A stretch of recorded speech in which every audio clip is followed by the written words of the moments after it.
नमस्कार, भारत एक्सप्रेस देख रहे हैं आप और मैं हूं आप सबके साथ अनूप।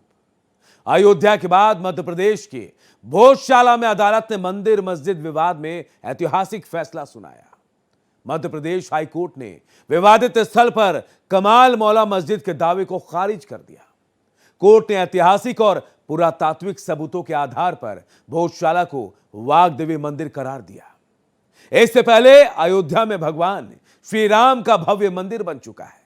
यहां पर भी अदालत ने बाबरी मस्जिद के दावे को अस्वीकार कर दिया। भारत पर लंबे वक्त तक रहे मुस्लिम शासन के दौरान कई मंदिरों को मस्जिद में बदलने के आरोप लगातार लगते रहे। इसी कड़ी में काशी के ज्ञानवापी मस्जिद और मथुरा में श्री कृष्ण जन्मभूमि बनाम शाही ईदगाह विवाद भी है। आरोप है कि संभल में हरिहर नाथ मंदिर के ऊपर मस्जिद बनाई गई। अजमेर शरीफ दरगाह पर भी मंदिर को अतिक्रमण कर बनाने के आरोप हैं। आज के खास प्रोग्राम में आपको तमाम विवादित धार्मिक स्थलों के बारे में बताएंगे, लेकिन सबसे पहले खास रिपोर्ट में देखिए जो बताती है कि अयोध्या में श्री राम मंदिर के पक्ष में फैसला देते वक्त सुप्रीम कोर्ट ने जो सिद्धांत बताए थे वही भोजशाला में वाग्देवी मंदिर होने के पक्ष में मजबूत बुनियाद बनी। भोजशाला में वाग्देवी मंदिर, खारिज हुई मस्जिद की दलील।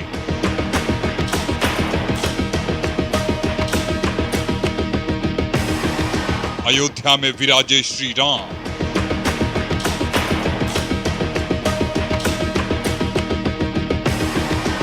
बाबरी का दावा दरकिनार।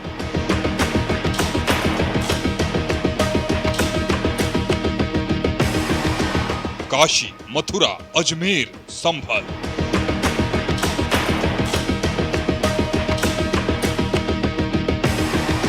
दावे, कब्जे, हकीकत में कई भेद।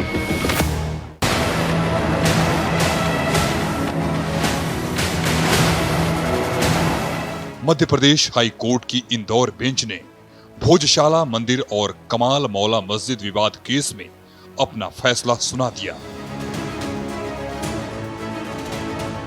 कोर्ट ने भोजशाला को वाग्देवी मंदिर माना है और कहा है कि राजा भोज के समय यह शिक्षा का केंद्र रहा होगा। ऐसे में यहां मूर्ति लगाई जा सकती है। कोर्ट ने हिंदुओं को पूजा का अधिकार देते हुए कहा है कि हमने पुरातात्विक और ऐतिहासिक फैक्ट्स एएसआई की सर्वे रिपोर्ट पर विचार किया है। एएसआई एक्ट के प्रावधानों के साथ साथ अयोध्या मामले को भी आधार माना है। न्यायालय द्वारा वर्षों पुराना भोजशाला प्रकरण का जो निर्णय दिया, मैं माननीय न्यायालय के माध्यम से सभी समाजजनों को न्यायालय के निर्णय के माध्यम से जो हम सबका हमारी परंपरा भी है कि हम न्यायालय के निर्णय के आधार पर इस बात का प्रसन्नता भी व्यक्त करता हूं कि न्यायालय ने माना कि हाँ, ये भोजशाला का स्थान था जहां राजा भोज ने मां वाग्देवी के स्थान के माध्यम से इस स्थान की महत्ता को विकसित किया था। मैं अपनी ओर से इस निर्णय का स्वागत करता हूं, अभिनंदन करता हूं, मध्य प्रदेश वासियों को बधाई भी देता हूं। हाईकोर्ट की इंदौर पीठ ने भोजशाला परिसर को मंदिर मानते हुए जो ऐतिहासिक फैसला सुनाया, उसकी कानूनी और वैचारिक नींव सुप्रीम कोर्ट के अयोध्या फैसले में रखे गए सिद्धांतों पर आधारित रही। जस्टिस विजय शुक्ला और जस्टिस आलोक अवस्थी की खंडपीठ ने अपने निर्णय में कहा कि विवादित धार्मिक स्थलों के निर्धारण में पुरातात्विक, ऐतिहासिक और आस्था संबंधी साक्ष्यों का वैज्ञानिक और समग्र मूल्यांकन किया जा सकता है। अदालत ने स्पष्ट किया कि उसके एएसआई रिपोर्ट ऐतिहासिक तथ्यों और वैधानिक प्रावधानों को अयोध्या मामले में सुप्रीम कोर्ट द्वारा निर्धारित सिद्धांतों के आधार पर परखा है। मध्य प्रदेश हाई कोर्ट ने अपने फैसले में बताया कि अयोध्या मामले में सुप्रीम कोर्ट ने जो पहला सिद्धांत तय किया था वो यहां भी लागू होता है। अदालत ने कहा कि ऐसे मामलों में सबूत का स्तर गणितीय सटीकता या संदेह से परे जैसा नहीं होता। इसके बजाय अदालतें अधिक संभावना के आधार को मानक मानती है। सबसे इम्पॉर्टेंट इसमें जो केंद्र बिंदु बना और जो हाईकोर्ट ने आज जजमेंट प्रोनाउंस किया, उसमें हाईकोर्ट ने बात कही कि जो आर्कियोलॉजिकल सर्वे की रिपोर्ट है और एएसआई एक साइंस है जो राम मंदिर के केस में भी होल्ड की गई है, और एएसआई ने अपनी रिपोर्ट में स्पष्ट किया है कि ये पूरी जगह एक हिंदू मंदिर का परिसर रहा है। तो इस फैसले का बहुत बड़ा आधार जो एएसआई का हमने पूरा सर्वे कराया था 98 डेज का, जो सुप्रीम कोर्ट से भी जो ऑर्डर कटा नहीं, तो वो एक बहुत बड़ा इस पूरे मामले में पहलू रहा, जिसके आधार पे और साथ ही साथ बहुत सारे हमने बुक्स, हिस्टोरिकल रेफरेंसेस का वर्णन भी किया था अपनी बहस के दौरान। तो ये कुल मिला के सारी चीज़ें आज के फैसले में एक बहुत महत्वपूर्ण बिंदु रही। इसका मतलब है कि ये अगर उपलब्ध सबूतों के आधार पर किसी एक घटना या तथ्य के सच होने की संभावना ज्यादा है तो उसे सही माना जा सकता है। यानी जब ये लगता है कि कोई तथ्य ज्यादा संभव है बजाय इसके कि वो न हुआ हो, तो अदालत उसे साबित मान सकती है। मध्य प्रदेश हाई कोर्ट ने बताया कि अयोध्या फैसले का दूसरा प्रमुख सिद्धांत ये है कि आधुनिक अदालतों का काम किसी संरचना की धार्मिक या सिद्धांतगत शुद्धता तय करना नहीं है। अदालतें ये नहीं देखती कि कोई धार्मिक स्थल सिद्धांत के हिसाब से कितना शुद्ध है, बल्कि ये देखती है कि लोगों की आस्था, पूजा और परंपरा उस जगह से कैसे जुड़ रही है।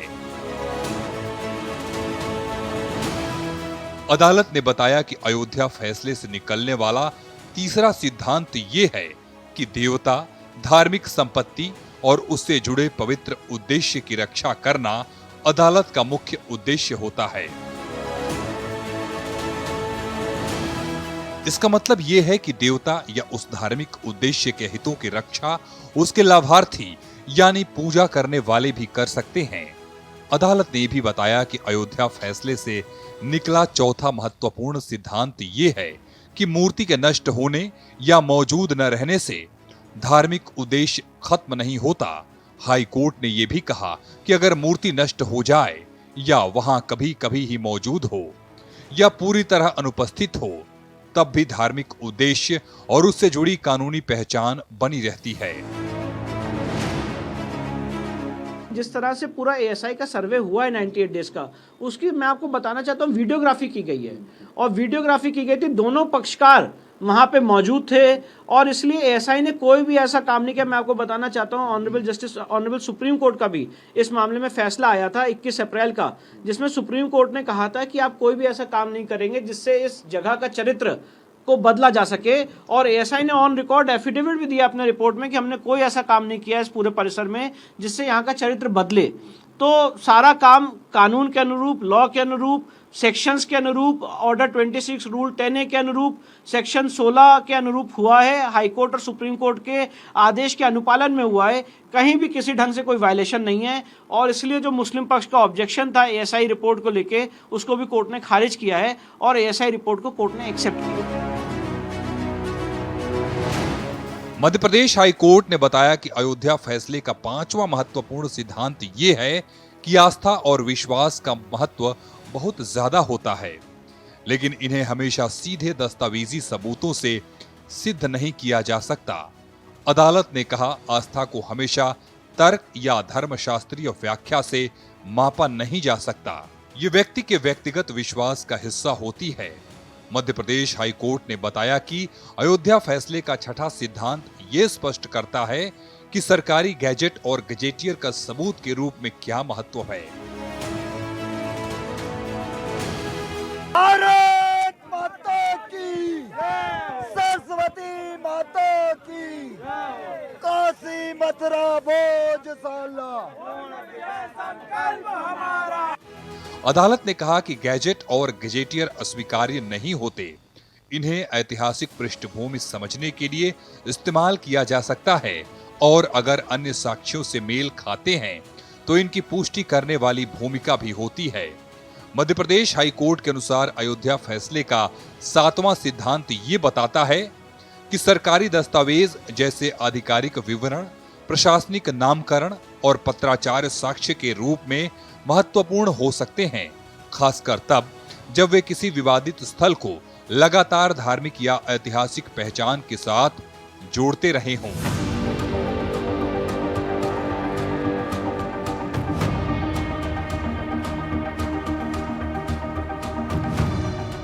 मध्य प्रदेश हाईकोर्ट ने बताया कि अयोध्या फैसले का 8वां सिद्धांत वक्फ बाय यूजर से जुड़ा है और इसमें सबूत की जिम्मेदारी पर जोर दिया गया है। अदालत ने कहा कि धार्मिक सिद्धांतों या आंतरिक मान्यताओं को सीधे सीधे कानूनी अधिकार के रूप में स्वीकार नहीं किया जा सकता अगर इससे दूसरे समुदाय के स्थापित अधिकार प्रभावित होते हों। अयोध्या फैसले के संदर्भ में अदालत ने समझाया कि जैसे हिंदू पक्ष ने भूमि को देवता की कानूनी इकाई माना, वही मुस्लिम पक्ष ने भी पूरे विवादित स्थल पर वक्फ बाय यूजर का दावा किया। लेकिन इन दावों को इस तरह स्वीकार नहीं किया जा सकता कि दूसरे समुदाय के पहले से स्थापित धार्मिक अधिकार पूरी तरह खत्म हो जाएं। सुप्रीम कोर्ट ने स्पष्ट किया कि सिविल प्रक्रिया संहिता के आदेश 26 नियम 10(2) के अनुसार आयुक्त की ओर से दी गई रिपोर्ट और उसके साथ जुटाए गए साक्ष्य मामले के सबूत माने जाएंगे और रिकॉर्ड का हिस्सा होंगे। अदालत ने कहा कि धार्मिक प्रतीक, मूर्तियां और कलाकृतियां, शिलालेख, स्थापत्य के हिस्से और पुराने ढांचे के संकेत, ये सब इस बात का प्रमाण हो सकते हैं कि वहां पहले से किसी विशेष धर्म से जुड़ी संरचना मौजूद थी। अदालत के अनुसार ऐसे साक्ष्यों को उच्च प्रमाणिक मूल्य दिया जाता है। इसके जरिए अदालतें अन्य कानूनी सिद्धांतों को लागू कर पाती हैं। अदालत ने कहा कि अयोध्या मामला एक सिविल सूट था जिसमें विवादित क्षेत्र के स्वामित्व का सवाल था, लेकिन वर्तमान मामले में हमें ऐतिहासिक दस्तावेज, स्थापत्य विशेषताएं और एएसआई सर्वे रिपोर्ट के आधार पर विवादित स्थल के स्वरूप का निर्धारण करना है। अदालत ने यह भी कहा, भोजशाला में हिंदू समुदाय की लगातार और निर्बाध पूजा के प्रमाण मौजूद हैं। कोर्ट ने यह भी माना कि यह स्थल ऐतिहासिक रूप से राजा भोज से जुड़ा संस्कृत अध्ययन केंद्र और मां सरस्वती को समर्पित मंदिर रहा है। राम मंदिर के जजमेंट के बाद ये दूसरा ऐसा फाइनल निर्णय है जो हाईकोर्ट से आया है और आज इतने दिन की सुनवाई और 2022 से लगातार 4 साल की इस लीगल कार्रवाई के बाद आज ये बात सिद्ध हुई है, स्पष्ट हुई है कि जो भोजशाला का पूरा परिसर है वो राजा भोज द्वारा बनाया गया था। ये एक माँ वाग्देवी, माँ सरस्वती का स्कूल रहा है, स्कूल ऑफ संस्कृत लर्निंग रहा है, उनका मंदिर रहा है और जो यहाँ पे मुस्लिम समाज के लोग गलत ढंग से नमाज अदा करते आए हैं, उस 7 अप्रैल 2003 के ऑर्डर को, उस भाग को कोर्ट ने आज खारिज कर दिया है और हमारे जितने आर्गुमेंट थे कोर्ट ने उस बात को एक्सेप्ट किया है। और जो माँ सरस्वती, माँ वाग्देवी की आज प्रतिमा ब्रिटिश म्यूजियम लंदन में रखी हुई है, कोर्ट ने यह भी कहा है सरकार से कि वो उसको कंसिडर करें कि उसको वापस लाया जा सके। साथ ही साथ अगर कोर्ट ने मुस्लिम पक्ष को ये लिबर्टी दी है कि अगर वो सरकार के सामने प्रत्यावेदन देते हैं नमाज के लिए और मस्जिद के लिए ऑल्टरनेट लैंड का, तो सरकार उसको कंसिडर करेगी धार क्षेत्र के अंदर। इसके साथ ही अदालत ने इस स्थल के संरक्षण और प्रबंधन में भारतीय पुरातत्व सर्वेक्षण की भूमिका और अधिकार को भी बरकरार रखा। अपने फैसले में कोर्ट ने मंदिर में पूजा करने का अधिकार केवल हिंदू पक्ष को दिया। ये भी सुझाव दिया कि मुस्लिम समुदाय को नमाज के लिए वैकल्पिक स्थान उपलब्ध कराया जाए। साथ ही अदालत ने 2003 के एएसआई आदेश को भी रद्द कर दिया, जिसमें मंगलवार को हिंदुओं को पूजा और शुक्रवार को मुसलमानों को नमाज की अनुमति दी गई थी। Bureau report, Bharat express.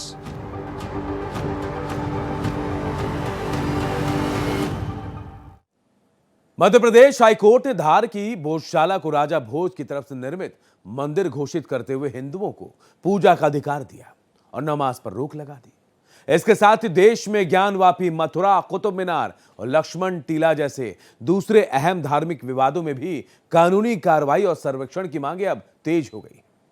आपको बता दें कि देश के किन किन हिस्सों में मंदिर मस्जिद विवाद चल रहा है।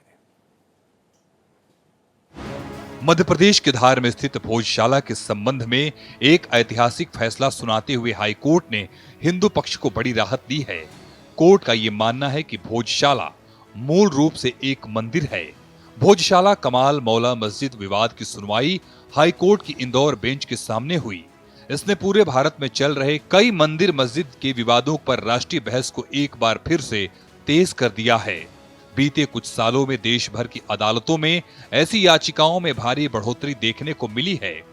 जिनमें हिंदू संगठन और याचिकाकर्ताओं ने यह दावा किया है कि प्राचीन मंदिरों को तोड़कर मस्जिद या फिर दरगाह बनाई गई थी। राम जन्मभूमि और बाबरी मस्जिद के विवाद ने पूरी दुनिया का ध्यान अपनी तरफ खींचा। अयोध्या में मौजूद ये स्थान भगवान राम का जन्म स्थान था, जहां 16वीं सदी में मुगल कमांडर मीर बाकी ने बाबरी मस्जिद बनाई थी।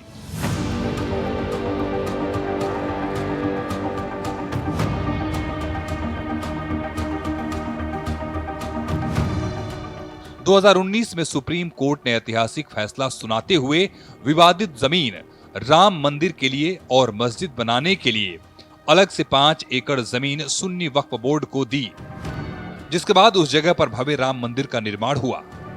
इस समय चल रहे सबसे चर्चित विवादों में से एक वाराणसी में काशी विश्वनाथ मंदिर के बगल में स्थित ज्ञानवापी मस्जिद से जुड़ा है। हिंदू पक्ष का ये कहना है कि मुगल बादशाह औरंगजेब के शासनकाल के दौरान मूल काशी विश्वनाथ मंदिर को तोड़ दिया गया था और उसके बाद उसी जगह पर मस्जिद बनाई गई थी। तलवार से बड़ी कलम की ताकत होती है। हमारा प्रण है जिन मंदिरों को तोड़कर मस्जिदें बनाई गई हैं, उन एक एक मंदिर को वापस लेने के लिए हम कार्रवाई करेंगे। ये मामला तब और तेज हो गया जब भारतीय पुरातत्व सर्वेक्षण के एक सर्वे में मस्जिद परिसर के नीचे एक बड़े हिंदू मंदिर से जुड़े अवशेष, खंबे, नक्काशी और ढांचागत सबूत मिले। अदालत ने परिसर के अंदर व्यास जी का तहखाना क्षेत्र में हिंदू पूजा पाठ की भी अनुमति दे दी है। इससे ये विवाद इस समय न्यायपालिका के सामने मौजूद सबसे संवेदनशील धार्मिक मामलों में से एक बन गया है। बता दें, इलाहाबाद हाई कोर्ट में वजूखाने यानी अभिषेक स्थल के वैज्ञानिक सर्वेक्षण की मांग वाली याचिका पर सुनवाई जारी है। कोर्ट ने हाल ही में इस मामले की अगली सुनवाई 20 जुलाई 2026 तक के लिए टाल दी है। सुप्रीम कोर्ट पहले इस मामले में दखल दे चुका है और फिलहाल वहां का एक हिस्सा सील है। एक और बड़ी कानूनी लड़ाई श्री कृष्ण जन्मभूमि परिसर से सटे शाही ईदगाह मस्जिद के आसपास उत्तर प्रदेश के मथुरा में चल रही है। याचिकाकर्ताओं का ये दावा है कि ईदगाह का निर्माण प्राचीन केशव देव मंदिर को तोड़ने के बाद किया गया। इसे भगवान कृष्ण का जन्म स्थान माना जाता है। मस्जिद के ढांचे को हटाने और उस जगह का वैज्ञानिक सर्वे करने की मांग वाली याचिका इस समय इलाहाबाद हाई कोर्ट में लंबित है। अयोध्या और ज्ञानवापी के बाद ये मामला सबसे बड़े धार्मिक संपत्ति विवादों में से एक बनकर उभरा है। यहाँ 13.37 एकड़ जमीन को लेकर विवाद है। इलाहाबाद हाई कोर्ट ने इस विवाद से जुड़ी याचिकाओं के लिए सभी मुकदमों को एक साथ जोड़ दिया है। सुप्रीम कोर्ट ने भी हाई कोर्ट द्वारा केंद्र और एएसआई को पक्षकार बनाने के फैसले को सही ठहराया है। कोर्ट इस बात पर विचार कर रहा है कि क्या इस मामले में एएसआई सर्वे कराया जाना चाहिए। वहीं उत्तर प्रदेश के संभल में भी शाही जामा मस्जिद विवादों में है। दावा है कि मस्जिद का निर्माण श्री हरिहर मंदिर के ऊपर किया गया था। ये मंदिर कल की पूजा परंपराओं से जुड़ा है। एक स्थानीय अदालत के आदेश के बाद एक एडवोकेट कमिश्नर ने मस्जिद परिसर का सर्वे किया। इस पर मुस्लिम पक्ष ने कड़ा विरोध जताया। इसी तरह लखनऊ में टीला वाली मस्जिद के मामले में भी कानूनी कार्रवाई चल रही है। हिंदू याचिकाकर्ताओं का ये तर्क है कि ये ढांचा लक्ष्मण टीले पर स्थित प्राचीन शेष नागेश्वर तिलेश्वर महादेव मंदिर के ऊपर बना है। दावा ये है कि औरंगजेब के समय लक्ष्मण टीले को तोड़कर बनाई गई मस्जिद है। फिलहाल जिला अदालत ने मुस्लिम पक्ष की उस याचिका को खारिज कर दिया है जिसमें मुकदमे को सुनवाई के योग्य नहीं बताया गया था। अब निचली अदालत में इस मामले की नियमित सुनवाई शुरू हो चुकी है। वैज्ञानिक सर्वे और मंदिर की बहाली की मांग वाली याचिकाएं अभी विचाराधीन है। वही राजस्थान में अजमेर शरीफ दरगाह और उसके पास स्थित 2.5 दिन के झोपड़े को लेकर याचिकाएं दायर की गई हैं। हिंदू संगठनों का ये दावा है कि इन ढांचों का निर्माण प्राचीन हिंदू धार्मिक और शैक्षणिक परिसरों को तोड़कर किया गया था और वो भगवान शिव की पूजा और संस्कृत शिक्षा से जुड़े थे। इसी के साथ दिल्ली में कुतुब मीनार परिसर के अंदर स्थित कुवत उल इस्लाम मस्जिद से जुड़ी याचिकाएं लगभग कानूनी ध्यान आकर्षित कर रही हैं। याचिकाकर्ता अक्सर उन शिलालेखों का हवाला देते हैं जिनमें जिक्र है कि मस्जिद के निर्माण में 27 हिंदू और जैन मंदिरों के सामग्री का इस्तेमाल किया गया था। दिल्ली के साकेत कोर्ट और हाई कोर्ट में पूजा के अधिकार और परिसर के मूल स्वरूप को लेकर याचिकाएं लंबित है। सुप्रीम कोर्ट ने हाल ही में परिसर के भीतर मौजूद मुगल मस्जिद में नमाज पर रोक लगाकर एक याचिका दायर पर सुनवाई करते हुए हाई कोर्ट को जल्द फैसला लेने का निर्देश दिया। एएसआई का रुख है कि ये एक संरक्षित स्मारक है और यहाँ पूजा की अनुमति नहीं दी जा सकती। वहीं उत्तर प्रदेश के बदायूं की शमसी शाही मस्जिद पर भी गंभीर सवाल खड़े किए गए हैं। हिंदू महासभा का दावा है कि ये नीलकंठ महादेव मंदिर को तोड़कर बनाई गई मस्जिद है। बदायूं की एक फास्ट ट्रैक कोर्ट ने इस याचिका को सुनवाई योग्य मान लिया है। मुस्लिम पक्ष ने इसे फर्जी बताते हुए ऊपरी अदालत में चुनौती दी है, लेकिन वर्तमान में जिला स्तर पर साक्ष्यों को लेकर बहस जारी है। इसके साथ ही बता दें, आगरा से 40 किलोमीटर दूर फतेहपुर सीकरी है। यहाँ 16वीं सदी में बनी हुई जामा मस्जिद है, जिसके अंदर सूफी संत सलीम चिश्ती की दरगाह भी है। अधिवक्ता अजय प्रताप सिंह ने आगरा की एक अदालत में मुकदमा दायर कर कहा कि सलीम चिश्ती की दरगाह कामाख्या देवी के मंदिर पर बनाई गई थी। उनका कहना है कि 16वीं सदी में यह दरगाह बनी, लेकिन उसके पहले वहां एक मंदिर था। इससे पहले भी अजय प्रताप सिंह ने एक और मुकदमा आगरा की अदालत में दर्ज कराया था कि आगरा की जामा मस्जिद के नीचे कटरा केशव देव की मूर्तियां हैं। इनकी मांग है कि हिंदुओं को मस्जिद और दरगाह की जगह दे दी जाए। उत्तर प्रदेश के जौनपुर में याचिकाकर्ताओं का दावा है कि अटाला माता के मंदिर को तोड़कर अटाला मस्जिद बनाई गई थी। अटाला मस्जिद 1408 में बनी थी। वहीं हिंदू संगठन स्वराज वाहिनी ने जौनपुर में एक याचिका में कहा कि फिरोज शाह तुगलक ने एक हिंदू मंदिर को तोड़कर ये मस्जिद बनवाई थी। इस याचिका का विरोध उत्तर प्रदेश सुन्नी सेंट्रल वक्फ बोर्ड ने किया है। अक्टूबर 2024 में जौनपुर के एक सिविल कोर्ट ने आदेश दिया कि मथुरा और ज्ञानवापी में मंदिर मस्जिद जैसे मामलों में ये अटाला मस्जिद का मामला सुना जा सकता है। इसके साथ बता दें, कर्नाटक के चिकमंगलूर में सूफी संत दादा हयात की एक दरगाह है। साथ ही वहां हिंदुओं का दत्तात्रेय मंदिर भी है। इस जगह को आमतौर पर दक्षिण की अयोध्या भी कहा जाता है। 1970 के दशक में इस जगह को कर्नाटक सरकार ने वक्फ बोर्ड को दे दिया था। फिर इस पर बहुत विवाद हुआ और मामला हाई कोर्ट में पहुंचा। 1980 में कोर्ट ने कहा कि यह वक्फ की संपत्ति नहीं है और यहाँ हिंदू और मुसलमान दोनों प्रार्थना करते हैं। ये मामला अब भी कर्नाटक हाई कोर्ट में लंबित है। 2021 में भारतीय जनता पार्टी के विधायक सीटी रवि ने कहा था कि इस उपासना स्थल पर केवल हिंदुओं का हक है। बता दें, इन सब मामलों में पूजा स्थल अधिनियम 1991 सबसे बड़ी बाधा बना हुआ है। ये कानून किसी भी पूजा स्थल के धार्मिक स्वरूप को बदलने पर रोक लगाता है, जैसा कि वो 15 अगस्त 1947 को मौजूद था। हालांकि अदालतें इस बात की जांच कर रही है कि क्या विवादित धार्मिक ढांचे के ऐतिहासिक स्वरूप का सर्वे और जांच करना इस अधिनियम के तहत कानूनी रूप से लीगल है या फिर नहीं। Bureau report, Bharat express. तो हमारी इस खास पेशकश में इतना ही। आप देखते रहिए भारत एक्सप्रेस।